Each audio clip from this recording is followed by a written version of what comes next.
Hello and welcome to another video and podcast from Fantasy Football Scout. My name is David and today we are continuing our series of promoted videos where we have a look at teams that have just emerged from the Championship, ready to compete with the country's best elite teams in the Premier League for the new season. It means they're going to be in FPL. And we are today joined by Adam from No Nay Never podcast, who is a big Burnley fan, and he's very excited to have them back in the Premier League. So how are you doing today, Adam? Thanks for joining us. Yeah, really good. Thank you. Thanks for having me on. Can't wait for the new season to kick off already. Yeah, and it's good to be back at the top table at the first time of asking, right? Yeah. I think it felt like a bit of an end of an era when we were relegated. Obviously, a lot of players leaving. Dyche had already left a few games beforehand. And it felt like the good times were maybe coming to an end, but all credit to the owners recruiting Vincent Kompany and selling him the project. And yeah, everything's just gone quite swimmingly, to be honest. I think it's important that you do get back at the first attempt or you risk, financial implosion and obviously just not having the chance to get back to the Premier League for a few years. So yeah, really important that we hit that first time, and really excited to see how we do, because it'll be a very different experience to what we've had previously, you'd imagine, with Kompany in charge. Well, just a quick side note, I know exactly what it feels like to end up in financial implosion after you've been relegated from the Premier League, because I'm a Reading fan, so we'll try not to dwell on that too much. But yes, when you do come up again, first time of asking, and manage to avoid that sort of saga, it is a bit of a relief, I can tell you. And so Vincent Kompany, though, we have to start with him, absolutely. I mean, what a transformation he has achieved at Burnley in such a short space of time. I mean, anyone who is expecting Burnley to be back in the Premier League, same old Burnley, long balls, 4-4-2, which just want to say, actually, is not a criticism for me. I love that type of football. But we're not expecting that at all now. It's just chalk and cheese between the old and the new with Burnley, isn't it? Yeah, definitely. I think we won't change the way we play depending on our opponent. Whereas previously we've been very pragmatic under Dyche. We'd set up really defensively, especially against the big teams, and play for a 0-0 and not change when we went 1-0 down, and just hang on in there and hope for a draw. I can't see that happening with Kompany. Possession-based style, and really attacking, free-flowing football. We're not naive to think that we're just going to come into the Premier League and be able to carry on what we did in the Championship.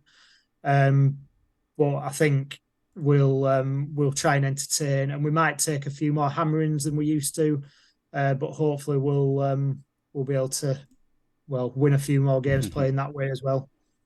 Yeah, I mean, it's very much mirrors in many respects Man City, which I suppose is no surprise when you consider where Vincent Kompany sort of learn everything there is to learn about management. He's learned from one of the best in Guardiola. What sort of similarities specifically have you noticed between those two clubs? And I suppose my question is, to what extent do you think we're going to see that continue in the Premier League as well, stepping up to a higher level? Yeah, well, I think you see, there's a lot of analysis about inverted fullbacks and the way that Man City play, but I think Kompany has shown real flexibility through last season, and we've learned from mistakes. And like at the start of the season, our fullbacks were quite wide, supporting the wingers that way. So Maatsen and Roberts had the freedom to get forward down the wings, and then as the season went on, you more saw them move into the centre of the pitch, and then our central midfielders, Brownhill, Goodmanson, Twine, would move out to support the wingers and create overloads out wide, and break teams down that way. Probably helped that Benson scored a few wonder goals as well, but also at the back, we looked very vulnerable to crosses and set pieces early on, and we conceded quite a few late goals as well when we were winning games, and managed to turn some dominant performances into 1-1 draws. And you kind of saw an adaptation through the season where we'd make a sub to shoot it up in the last 5 minutes, And we just seemed a lot more organised, and there were noticeable improvement in that regard in the second half of the season. But in terms of the possession-based football, from the first game away at Huddersfield, we couldn't believe our eyes as Burnley fans. We've gone from 30-40% possession in most games, like I said, utilising the long ball a lot. But then, completely controlling games. We did still use the long ball, interestingly, in some we'd pull teams out, passing out from the back, and then Muric would often try and find Teller in behind, and then we'd have a 3-on-3 up the pitch. So it's not all passing through the lines. There's a very mixed approach, but it's really good on the eye. And it took a while to get used to for a lot of Burnley fans. I sit with a lot of the older members of the fan base in the Bob Lord stand, and there's still quite a few groans when we're playing balls across our 6-yard line, which has its risks, but overall there's a big net gain in the amount of goals we scored from doing it, against the goals that we conceded, trying to play out that way. So. Yeah. Very much defending by holding on to the ball, which is how I've always felt is how Man City do it. Of course, it's like they can't score if they don't have the ball. If you've got the ball, then it's possession is 9/10 of the law, I suppose. And in terms of the transformation, there's just a couple of stats on the screen which just absolutely fascinate me. Is that when we look at the last promotion-winning campaign under Dyche, which was 2015-16, your average possession that season was 48.2%, which was the joint 18th. Best in the championship out of 24 teams. And then pass completion was 69.1%, again joint 18th best in the championship. So you very much went up playing Dyche football. And then this time around, 64% possession on average, which is the best in the division, 84.7% pass completion, second best. I mean, it's incredible in a way. Football is so amazing that between those two transformations, both of them are promotion-winning campaigns. But the other thing that's really interesting, I suppose, is the impact that had in some other areas. So apologies for those who aren't big on the numbers, but I have a few more to reel off that I personally find very fascinating, and we'll get Adam's opinion on in a second. So with passes just total, 26,016 in total, which was the second highest. But of long passes attempted, just 2,691. That's 18th in the division. Shots from open play, 470. That's the best. But shots from counter-attacks, just 5. In a whole campaign, which is literally the worst in the division, which again just makes sense because if you've got more of the ball, you're going to be involved in fewer counter-attacking situations. Shots from set plays, 147, that was the 14th best. And so my question here is, when we see Burnley make that step up of playing this type of football in the Premier League, you're going to be going up against teams that are much more comfortable with the ball and would expect to have it. What do you expect Kompany to do? Do you think that he's going to sort of cross his arms and say, no, doesn't matter what these teams are going to try and do. We're gonna have possession here. We're going to control these games.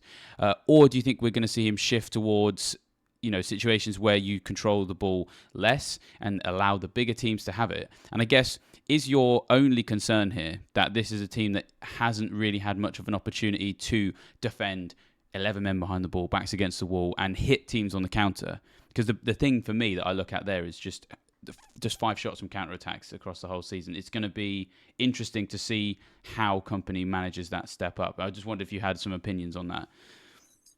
Yeah, I think we've got a bit of a really small sample size from our cup games last year. We played 3 top-flight sides in cup competition. So we played Manchester United away in the League Cup last 16, I think it was. And we didn't really change the way we played. We were at Old Trafford. There was a clear difference in level. We were beating everyone in the Championship at that stage, and you couldn't help be confident going into the game. Within 10 minutes, you could see the likes of Bruno, Ericsson, Casemiro. Was a bit different opposition for Cullen and Brownhill and Cork in the middle, and you can see the levels. So it did bring us back down to earth with a bit of a bang. It were a 2-0 defeat. We had chances in the game, and we probably had more chances in that game at Old Trafford than we would do in a lot of games against when we played against top 6 sides in the Premier League. And then again against Man City in the quarter final of the FA Cup. For half an hour, we did really well against City. And then Haaland took over. And again, we didn't really change the way we wanted to play. We tried keeping the ball. We did have some success, but then Haaland scored a hat trick, and they figured they worked us out, and it ended up a bit. Well, it was a rout, 6-0. But I think he's always thinking, he's always learning. I'm sure that company won't want to repeat those sort of mistakes. I think there's probably some of the recruitment will probably reflect that. But just on the other side of it, in the other cup game away at Bournemouth, we went there and we won 4-2. Again, playing a very similar way that we had done in the league, and it was a very open game. Whether it was less adverse to risk as a Euro Cup game, I don't know, but we showed that we could compete against that lower Premier League level like we had been doing at the top end of the Championship. So there is a hope there that against the sides that are in the bottom 10 in the league, that we will be able to carry on in the same vein. But I don't think, like you said, a lot of the control in defence has come from having possession. We're not going to have as much possession. We have looked a bit shaky when other teams did put us under pressure. So there are probably worrying signs there, but I don't think we'll know the full extent until we're into it. And I think we'll probably come on to signings, but I think physicality is something that we'll look to maybe add in the summer. Yeah, that makes a lot of sense. And I think the reference to the Bournemouth game, I think, is really important, because I get the impression from this team, just as a casual sort of observer from the outside, so, take it with a pinch of salt, I suppose, but you clearly possess the ability to go into a game against a team in the bottom half of the Premier League and dictate that game in terms of possession and tempo and things like that, get on the front foot and maybe win it with a few goals, maybe conceding a few goals as well, just because... Well, the signings will be important as well in terms of what happens in defence. And so I'm sort of already getting a feel that Burnley could be a team that, for FPL purposes, we target when they have really nice fixtures, because, we could imagine that they could... Well, we could see another 6-0 at the hands of City, although there's no shame in that because that happens to everybody, let's be honest. So, and those kind of games, it might be harder to perhaps get too excited about Burnley assets in FPL specifically. So, it's just, I mean, the thing is, I just think that that company just has something of an X factor from what I can see, is that he strikes me as the kind of person who has that confidence. I wonder where he gets it from, to have that confidence to go into a game and be like, no, we're going to be in charge of dictating this game. And I think that, am I right? I think he's already got the players in for pre-season before the Champions League even happened. He's very, very well prepared.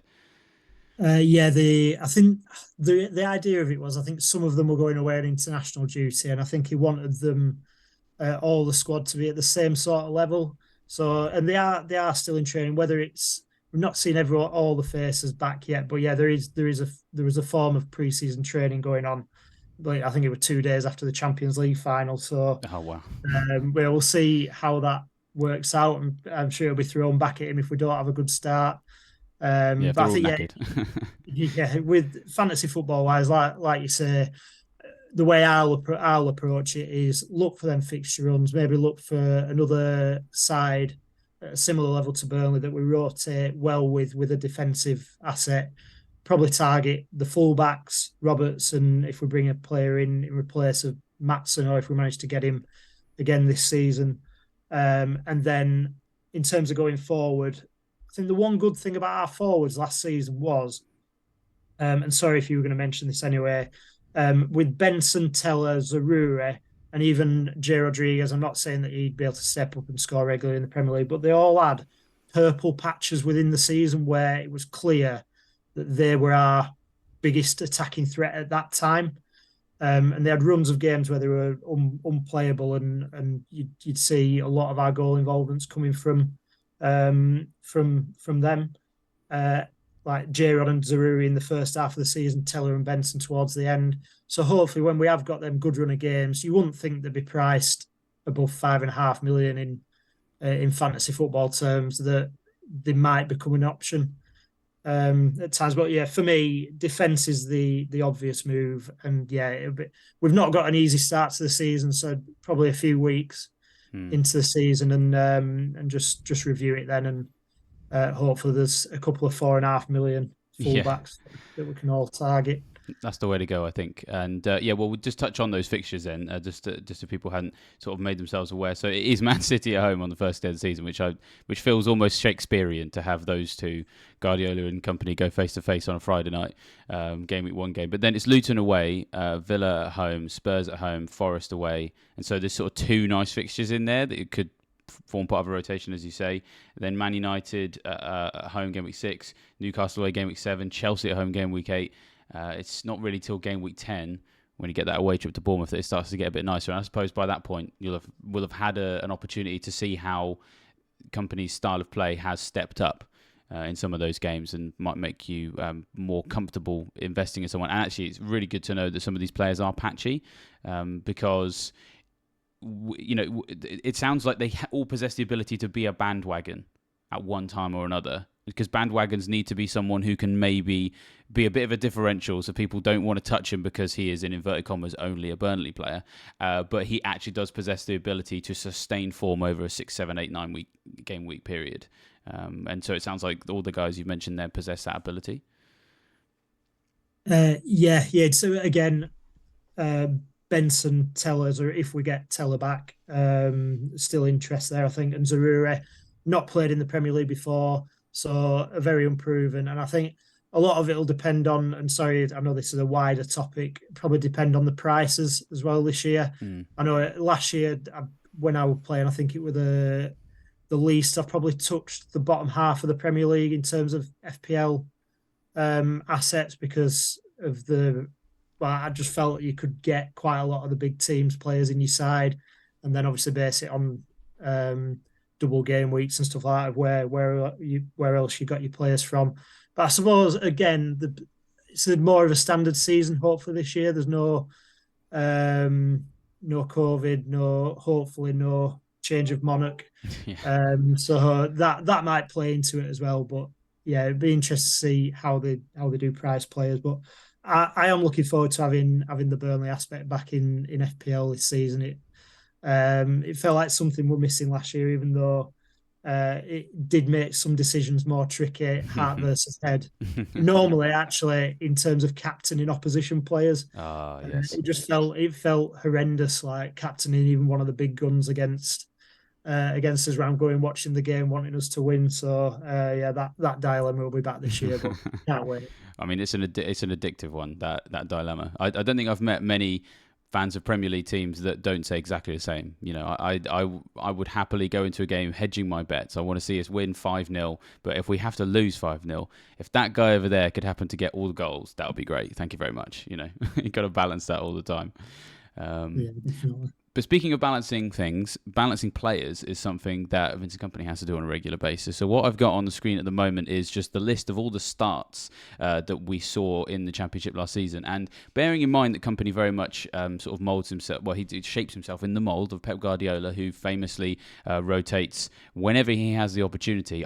One of the questions that is on lots of people's lips is, to what extent is Company like Guardiola with regards to team selection, and I suppose also what he's like with the press as well. How often do we get we'll see, there's 5 or 6 guys, I'm not sure. Those kind of things are very much on everybody's lips. So in terms of how he manages that squad on a day-to-day, week-to-week basis, what can we expect as fantasy managers to see? So I suppose within that, key starters, are there any individuals that you would turn around right now and say, I'm be very shocked if player X, player Y doesn't play all 38 games if he's fit? Those kind of things are the sort of things that people are wondering.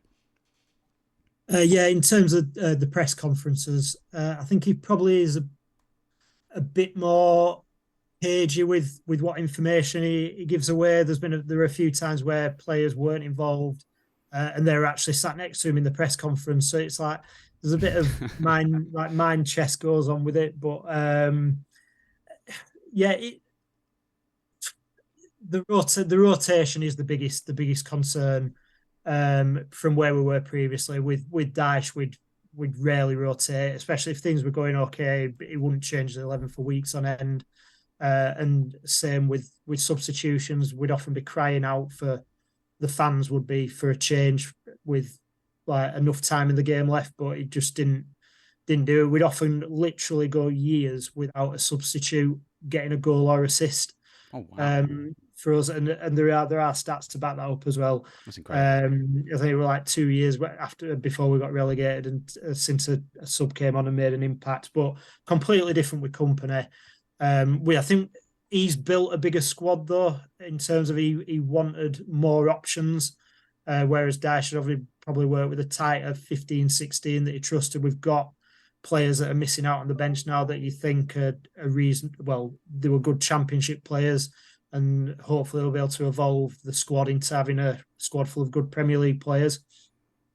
We did often see probably two to three changes every game, pretty much. You won't be surprised. There were a couple of occasions later in the season where it were 5 or 6, but that were for understandable reasons when we'd just been promoted, just won the league, and other little factors around that. But in general, 2 to 3 changes a week. But like you said, there always was there was a core that you could trust.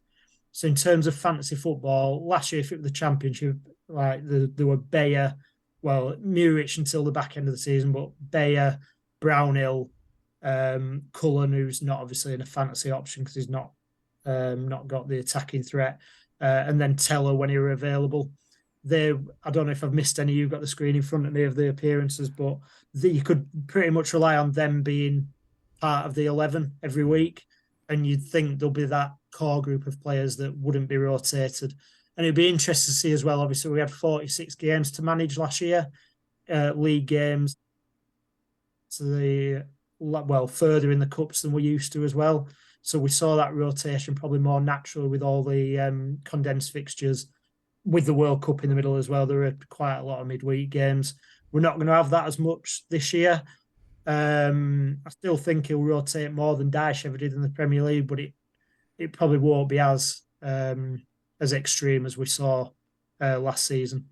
Yeah, well, that's good to know. Yeah, I mean that shrinking down of the season for you is quite useful. And obviously, a few of your players, I think, were involved in the World Cup as well, so you had to manage that too. So I think the only other two people just to mention, I guess, is those fullbacks, isn't it? Because Connor Roberts 39 starts, Maatsen 38. But as you've actually already alluded to, Maatsen not actually on the books officially. He's not a permanent player. So, I mean, be nice. It sounds like it would be nice if you could get him as a permanent signing. But I guess if he's quite keen for his fullbacks, which we've already talked about, very much in vogue in their invertedness, because that seems to be the new direction football's heading in. Whoever plays left back, you would imagine probably also would be a key person to rely on for the new season for starts. Yeah, he were a key part in the way we played Maatsen last year. Really, going forward anyway, he had question marks defensively over him from the fan base, but he added so much to our game. Really good on the ball, looked after the ball really well, barely ever gave it away. Quick, strong, and real quality in the attacking third. Whether he moved into centre midfield or did get up the wing, he was always a threat. And like say appearing in centre midfield, they even had the freedom to get into the box, and they had both got 10 plus goal contributions last season, and I expect them to still have that freedom when we're on the ball to be able to get forward. So that's where I'll be looking, and I'm hoping if we don't get Maatsen, it will be someone in that mould to fill that left back slot. And yeah, they'll be my go-tos for when I'm considering Burnley players to put into my FPL team. Yeah, they certainly are exciting me quite a lot. Roberts probably has the upper hand just because we know he's definitely going to be there, I think. But I suppose one other aspect, and this is again quite a useful segue of the fullbacks and we expect to be 4.5 million is defensive potential. So if we just sort of zoom in a little bit more from our very sort of broad topic of everything we've been talking about to have a closer look at defence, I'm going to run through some numbers. And so clean sheet potential then, it was 21 clean sheets for Burnley in the Championship last year, 12 at home, 9 away. Goals conceded 35 was the fewest in the division. Clean sheets was 21st was the highest as well. Shots conceded 394, again best.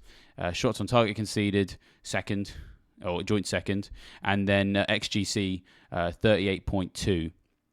And it's interesting in a way because it looks as if it was really the second half of the campaign where you really started to get into that groove of keeping those clean sheets, because the XGC between matches, or the average, per game between matches 1 and 20 was 1.08, but between matches 21 and 46 it was 0.64. So there's clearly, and you sort of already alluded to it earlier, there's clearly something that the company learned about his team and worked hard on shoring things up. Although when we say shoring things up, probably was based around possession.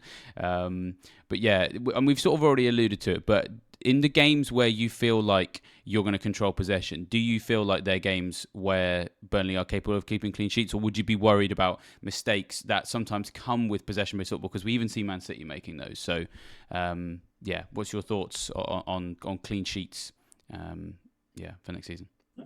Yeah, I think the games where we did go into them as favourites, we tended to line up in a more of a 4-1-4-1 rather than the 4-2-3-1. So either Brownhill would move forward in the formation and Teller wide, or we bring in a Goodmanson or a Twine to play in there.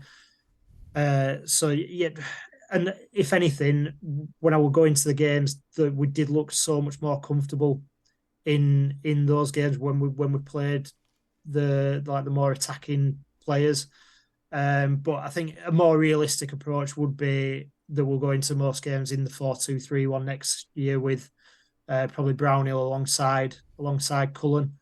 And obviously the idea of that is to keep the ball as much as we can in our own third and then work our way up the pitch. But I probably repeating myself a bit here, but we've it's gonna be so much tougher. But I do have confidence that, like that data suggests, whatever challenges companies come across so far, he's found solutions, and he's found ways to make us a better team. He's only been there a year. He's gonna learn more and more. We've got another full pre-season with that squad of players, and hopefully improving some better, higher quality players coming in to add to it. So hopefully we'll see more of the same. But again, when it comes to fantasy football, I'll be targeting the fixtures more than anything else. A lot of our solidity does come from that possession. So if we can successfully transition that into the way we play, then I don't see why we don't have that clean sheet potential. The mistakes, you could pinpoint and they were like really shocking ones. Like I think at home to Blackpool, we gave the ball, just pass the ball to their attacker. That cup game at Bournemouth, Cullen just plays the ball straight across the box, and Christie scores. And it can make you look really silly, but it's still probably still count them on one hand across the season, where you have a few, your heart skips a beat a few times, but they know what they're doing, and I have confidence that we will make it work. Yeah, well, I mean, we even see Man City make those mistakes from time to time. They're just inevitable. That it's going to happen, and it's just about how you respond to that and mitigate against it moving forward. This seems to happen more when I have Edison in my goal. I fell into that so many times last season. Yeah, normally late on in the game. I know, it was very frustrating, wasn't it? Well, that's something that fantasy managers are fed up with. Something that fantasy managers will never be fed up with is attacking fullbacks. So we are just going to have a slightly closer look at Roberts and Maatsen and what they did last year. What I've got on the screen is just attacking returns of all Burnley defenders from last year. And Roberts and Maatsen really stand out. 4 goals, it's pretty much exactly the same stats. So 4 goals each, 6 assists each. We've already sort of talked about what they're sort of, we've had a heat map on the screen showing them as well, and how those inverted roles really work. I mean, they just look so exciting, don't they? I mean, if we get them at 4.5, which we expect them to, to be perfectly honest, just going back to those fixtures, Luton away game week 2, Forest away game week 5. I mean, justification possibly for Roberts at the moment, because we're not sure about Maatsen, to be in a game week 1 team, right? Maybe on the bench to begin with. I think, I'll have to have a look at it a bit more closely. I've not been into detail of the obviously until the player prices come out, we won't know for sure. But It probably could be potential there, but like you said, only 9 out of 23 clean sheets away from home last season, which is still a good number, but obviously compared to the 12 at home, and we'll be playing a higher level of opposition. Luton away in their first home game in the Premier League isn't going to be easy. If I had to pick a time to play them away from home, it definitely won't be then. And Forest, I think, proved a lot of people wrong second half of last season. So I don't think the standout. If we had either of those two at home, or if it were the opposite way around, then I'd be more tempted. So for me, I think it's still a wait and see until game week 10. I think you said the Bournemouth away, and it looks a bit better fixture wise after that. But I don't want to. I'm not going to come on here and I don't want to put people off Burnley players. I want as many Burnley players in teams as possible. But it'll still. I don't think I'll be going. I don't think there'll be any Burnley players in my game week 1 squad. What a shame. At this moment in time. But let's see as the excitement builds. I do rather enjoy the on-brand sort of typical northern skepticism. Even 100-point season can't kick that out of me. I know. It's great. It never change. Would be my view there. Even though Burnley did exactly that over the summer, or last summer, I should say. One other person I do want to talk about, actually, which is someone we've not really looked at too much yet. And in a world where we've got these attacking fullbacks, maybe we're never really going to look at a Jordan Bayer. But there's something really interesting about him. Ball-playing centre-backs, again, is increasingly becoming in vogue. And some of these ball-playing centre-backs are going and playing in midfield now when you look at John Stones. But what's really interesting is just how much your centre-backs last season were involved in that passing. And so we're sort of now getting into a real niche section of FPL because we're looking at players who could rack up bonuses in really dull 0-0 games where there isn't really much attacking going on. And so when we look at the top 7 players in the Championship last year for most passes per game, Matt Grimes is top of that with an average of 95.8 passes per game. And his colleague Ben Cabango is 4th with 75.3 per game. But literally everybody else in that list is a Burnley player. Cullen is one of them. He's in the top 6. But we've also got Bayer, we've got Ekdal, and if I'm getting this right, Harwood Bellis as well. Is he one of your defenders too? We just got a high number of Burnley defenders that were just basically dictating games with the passing last season. Now, we've already alluded to the fact that you might see slightly less possession this season anyway. But do you think there's a case to be made for the centre-backs with the way that they're involved in that passing build-up? Yeah, definitely. I think we saw it with Luke Shaw last year when it took away a lot of his attacking threat when he moved into the centre of defence. But there were a few occasions where he picked up maximum bonus doing that. So that's as good as an assist anyway. But Bayer, absolute. It's probably an overused term, but Rolls Royce on the ball. Absolutely quality. You can give him the ball, he'll charge out from the back, he'll always find a good pass. He is brilliant. The way I play the game, I probably will end up on a Maatsen or a Roberts over Bayer, but no, he's definitely a viable option. And then Ekdal as well came in January. Sweden, Swedish international again. Probably not as flamboyant, but still really, really good on the ball. And them two, you'd expect them to be 4.5 million. And if we are involved in tight games, 0-0, 1-0, I'd expect both of them to be near the top of the bonus points.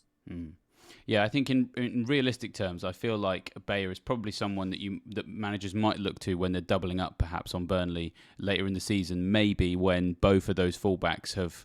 I can see a world where maybe by January they're like 4.8, 4.9 because they've done quite well, and you need a cheaper second defender because you can't quite get to the other fullback. And Bayer, I think that's where he might step in, and as you say, Rolls Royce his way into people's teams. Let's talk about attack now, which is probably going to be something, I guess, that you're probably more excited about going into the Premier League because, when you play some of these big teams, perhaps maybe you can give them a bit of a scare. And so, yeah, goals scored last season. So 87 was the most in the division. I think I'm actually plucking this from sort of half memory here, but that is one of the highest goals scored by a Championship promotion team in the last sort of 5 or 6, 7 years. So it's no mean feat by any stretch. It's in the same sort of conversation as your Norwich's. From a couple of years ago when Pookie came up, for example. Shots, you had 625, that's third best. This I find really interesting, is that shots in the box was 8th best with 383. And I don't have the exact stats here from shots in the 6-yard box, but I'm pretty sure you were top for shots in the 6-yard box, but 8th in the box, which I'm going to ask you about in a minute, because that seems really strange to me. And maybe you've got some anecdotal evidence that can help me understand that. But shots on target, 219, second. Attempts from set plays, 14th best. Attempts from counter-attacks, I've already covered this, 24th. And XG, third best. So, some encouraging numbers in certain areas. But yeah, talk me through this whole penalty box thing. Because, there's a couple of players who are very good at shots from outside the box, and there's players who are good in the 6-yard box. What's that like to watch? That's surprised me quite a bit more that we've had less shots in the box, like compared to the other two.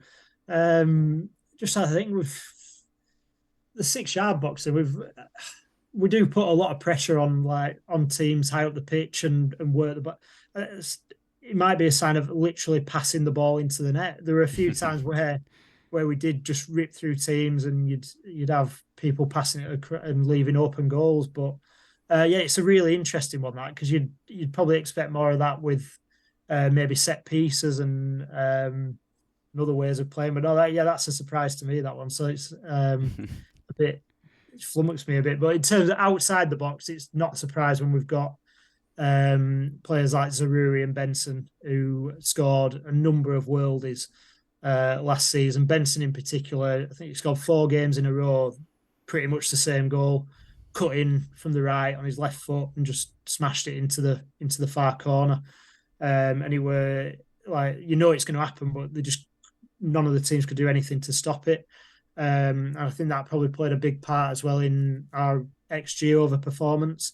Don't know if you've got the exact number there, but I think we scored 20 goals more than XG last season, which is massive. But obviously, maybe a slight concern that you're not going to do that again at a higher level. And I saw one of the Fantasy Football Scout articles saying that there are only one promoted team ever outperformed their XG. I think you were either Sheffield United or Leeds when they had the top half finishes after they came up, but they were the best two, and it were minuscule over 0. So we'll see if we can keep that run going. I'll be following that one after I've seen that stat. But yeah, we've got players of a lot higher quality on the ball than we've ever had before in the Premier League going forward. I remember when Maxwell Cornet came to us a few 2 seasons ago, and he did a step over and no one knew what to do in the stands. But yeah, Benson, Zarure, Teller, and whoever else we signed. Benson, Zaruri on the wings are just your typical wingers. Well, so your typical last few years wingers where they can cut in. So there's left-footed Benson on the right-hand side, right-footed Zaruri on the left, and they can both go either way. Both quick, both tricky, and both got real quality and good end product. So yeah, can't wait to see how they get on stepping up. And I'm sure, and they're all a good age as well. A lot of the players that we brought in are early 20s, and we've bought for a lot of them for between 2 and 4 million, and they've shown already. Yeah, they've been a steal, and they're only going to get better as footballers. So yeah, really excited to see how we do going forward. Yeah, I mean, one thing that definitely, so I've stuck up on the screen now sort of the individual breakdown of some of these players, and yeah, double-figure goals for Benson, so we've got 11, 17 for Teller as well, 7 goals and 5 assists in 27 starts for Zaruri as well. When Burnley were in the Premier League last time, it was very much a case of do we own Barnes or Wood, but it's quite nice to see that there's a lot of goal-scoring midfielders here, very much linked to what you mentioned there, is that the wingers that you've got are modern wingers. They're not the wide midfielders in a 4-4-2 anymore. They are goal scoring players, and what seems quite fascinating is how much they have sort of been inverted in the sense that they're both capable of cutting inside and in effect acting as an inside forward. Yeah, no, definitely. That's where the biggest threat comes when they do cut inside. But they've got the option to go on the outside if needed to. But it's it was a big debate between Burnley fans last year when we didn't really sign an out and out striker. And we were worried where the goals were going to come from. The last two times we've been promoted to the Premier League, we've had Andre Gray scored 20 something goals and Vokes weren't far behind him. And then Ings were 20 odd goals as well. I think it were 26 goals actually. And again, Vokes supported him well. So, and yeah, we just spread it all over. Again, company proved us all wrong. We didn't particularly need that focal point as much as a big role Barnes and Rodriguez played. They weren't our biggest threats. I don't know if that makes sense or not, but playing that far up the pitch, it did come from the creative midfield, and again made for really good viewing. Well, I suppose. Yeah, well, fingers crossed. Yeah, I mean, and that 6-yard box stat potentially might mean that if you do sign a centre forward, he's going to have some nice things to mop up. And the thing is, again, I mean, I'm going to make another comparison with Man City here. I mean, when you look at the way that City have been set up recently, so many of Haaland, because I may have seen that reel of every goal Haaland scored for City this year, and hopefully I'm not going to get castigated here for saying that a lot of them aren't that spectacular. I mean, some of them are, because he is incredible, but actually it reminded me that his best ability is just to be in the right place at the right time and the ball is delivered to him. So if you can find a centre forward who can literally just tap it in from how much the ball's going to be in the 6-yard box, just because you've got all of these other attacking players swarming that area. I mean, is a centre forward what you would most want to see from companies' transfer dealings in the summer? Yeah, I think we do need another striker. I think we did bring in Lyle Foster in January for £10 million, South African international forward. It took him a while to find his feet, but he's got all the attributes to be a really good player. He's strong, he's big, strong, fast. He was just finding his feet still. So hopefully we'll see more from him, but I think we will need to bring in another striker. There's been obviously Teller did play quite far forward for us, so it'd be good if we managed to get him back. Like called Mika Tadze, a Georgian striker from Metz, has been linked. But yeah, I think that is probably an area that we need to strengthen, but also the centre of midfield. Get some legs in there, and obviously replacing Matson at left back has to be a priority too. But yeah, hopefully we can bring another forward in. Maybe it might be a bit harsh on Barnes and Rodriguez who played that striker role, because a lot of company did expect them to come back and get involved in the play as well. It weren't just stand in the box and wait for a tap in. Okay. Barnes coming back and playing football more as a 10 allowed the other players to do what they needed to do as well. So I think it's probably a bit of a mix. Yeah, we do need more quality right up top, but I don't think we're going to see anyone scoring 20 goals or anywhere near that in a Burnley shirt next season. It probably will be more of sharing it out amongst the team again. Yeah, well, so that does lead me on to the next question about if you were being hard-pressed to pick a Burnley attacker to own in FPL, on the basis they're probably going to be no more than 5.5 there in midfielder, and if they were unlucky, I suppose, the centre-forwards could potentially be a 6 million, what would you be thinking? I mean, I look at some of those stats and think Teller looks pretty good, but I'm just looking at the overall numbers rather than going beneath that and having watched games. Manuel Benson kind of sticks out, for example, so if you had to pick just one, they've got a good run of games and you feel like you're going to get some goals. Well, who do you imagine being the go-to? I mean, I suppose you kind of maybe already answered it because there is that spread of goals around the team. But yeah, what do you think on that? I think if you're basing it on the second half of last season, it would have been Teller because it was guaranteed to start.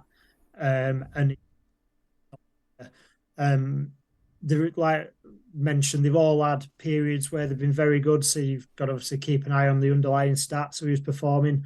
Zaroury is probably going to play the most minutes because I think Benson only started 13 games last season, which were unbelievable given in how many goals and assists he got in the end. He had massive impact off the bench, but you don't really play FPL for impact off the bench.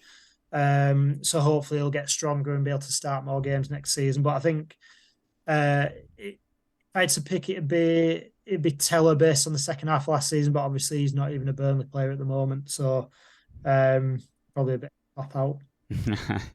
Well, I mean, hopefully you can get him back because it's nice to see him flourishing. Because I remember him at Southampton, he sort of would come on, have a mild impact in some games, but it felt that he hadn't quite realised his potential. So it's nice to see him do that somewhere. He's very much more of a goal scorer, and one of the things I've just got on the screen now is the sort of minutes per chance created, and the top 5 players for that for Burnley last season. So minutes per chance created.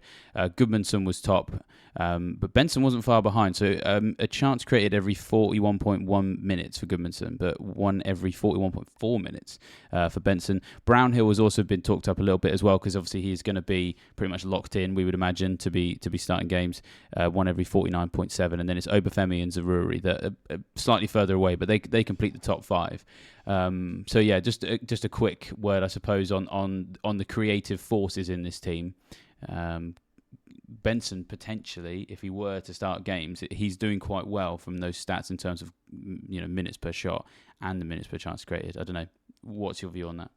Yeah, if Benson's starting, then yeah, he's every time he gets the ball, his intention is drive at defenders, get into the box, create chances, score goals.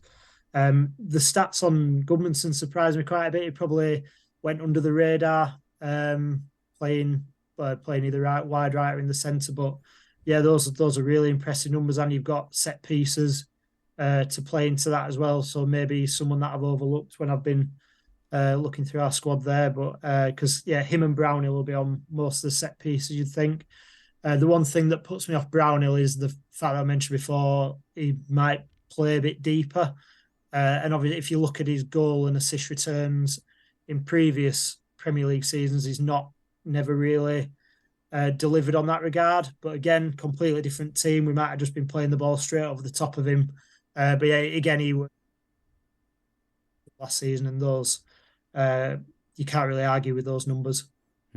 Yeah, he's someone I'm really excited to see back in the Premier League because I remember him coming to Burnley with sort of quite a decent acclaim because I think he came from Brentford, I think it was, and a lot was talked up of him. And then I felt like I never really got a chance to see him excite me in games. He seemed to be used in a sort of... I seem to remember him being signed as a winger and then watching him play just in a really deep central midfield role, unless I'm remembering that incorrectly. But this team seems a little bit maybe more built to allow Brownhill to sort of feel his way into games from a more attacking sense, do we think? Yeah, potentially. We got him from... he was captain at Bristol City. Oh, it's Bristol. I knew it was a BR. Yeah. It was a BR team that played in red. Yeah, so... But yeah, he had his best season in a Burnley shirt last season. But obviously, we had stepped down, and he'd done really well in the Championship when he'd been at Bristol City. It was maybe a bit underwhelming for me because he's clearly in previous Premier League seasons because he has got the ability, but never really flourished. And like you said, he was more of a hard worker, doing the dirty side of the game. Whereas now we've got Josh Cullen who does that better than anyone I've ever seen in a Burnley shirt. He is integral to everything that we do. He was the fans player of the season, players player of the season. Obviously not got the attacking threat that a lot of our players are that you look for in FPL. But from our system point of view, I think Josh Cullen's the most important cog in all of it. But him being there does give the Brownhill that freedom to do what he does well, do a lot better going forward. So yeah, an option. I'll probably, like I said, with the centre backs, I'll probably stay away from him and go for one of the more exciting options that are starting at the time. But no, yeah, definitely, it ticks a lot of boxes in terms of what you need from a budget midfielder. Yeah, for sure.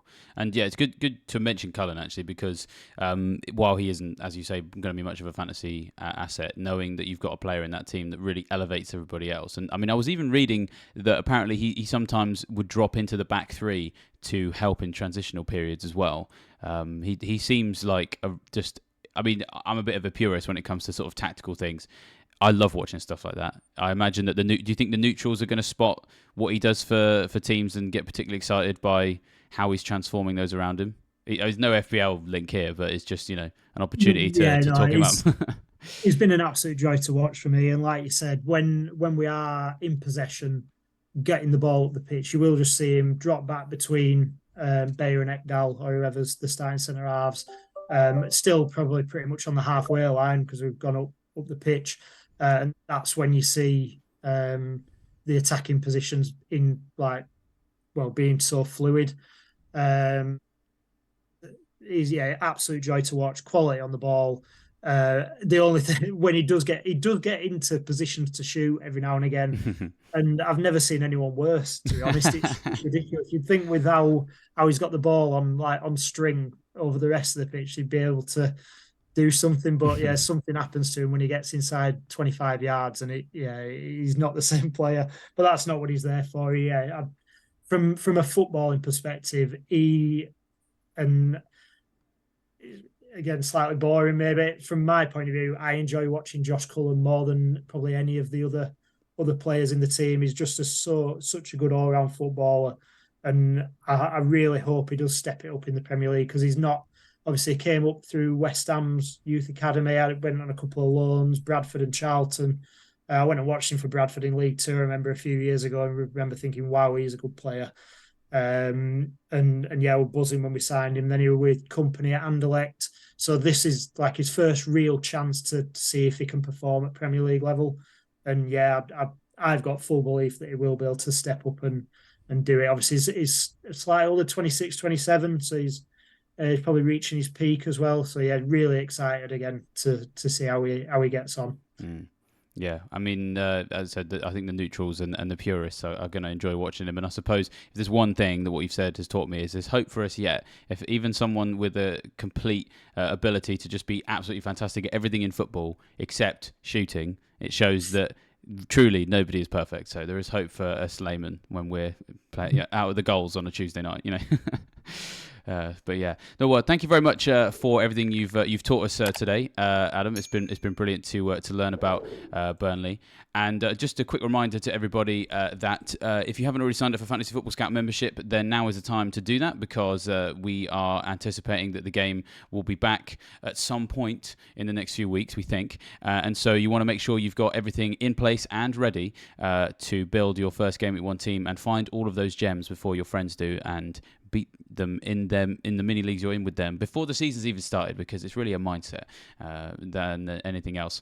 And so we've got plenty of other content on the channel for the rest of the preseason. So we've already got a video up on Luton, for example. We're going to be looking at Sheffield United in a couple of days if you really want to learn everything there is to learn about the promoted sides. We've got scout reports on new players coming to the Premier League. We've also been heavily analysing the fixtures as well, so make sure you check out those things. I would be remiss in my duty if I didn't also remind people to like this video and subscribe to the Fantasy Football Scout YouTube channel. Hit that bell notification as well, because when there's no deadlines, you need that bell notification to know there's more content.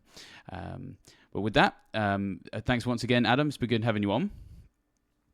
Yeah, no, thanks again for having me. Yeah, no worries. It's been our pleasure. I will now leave you fine folks to enjoy the rest of your summer, and I will see you next time.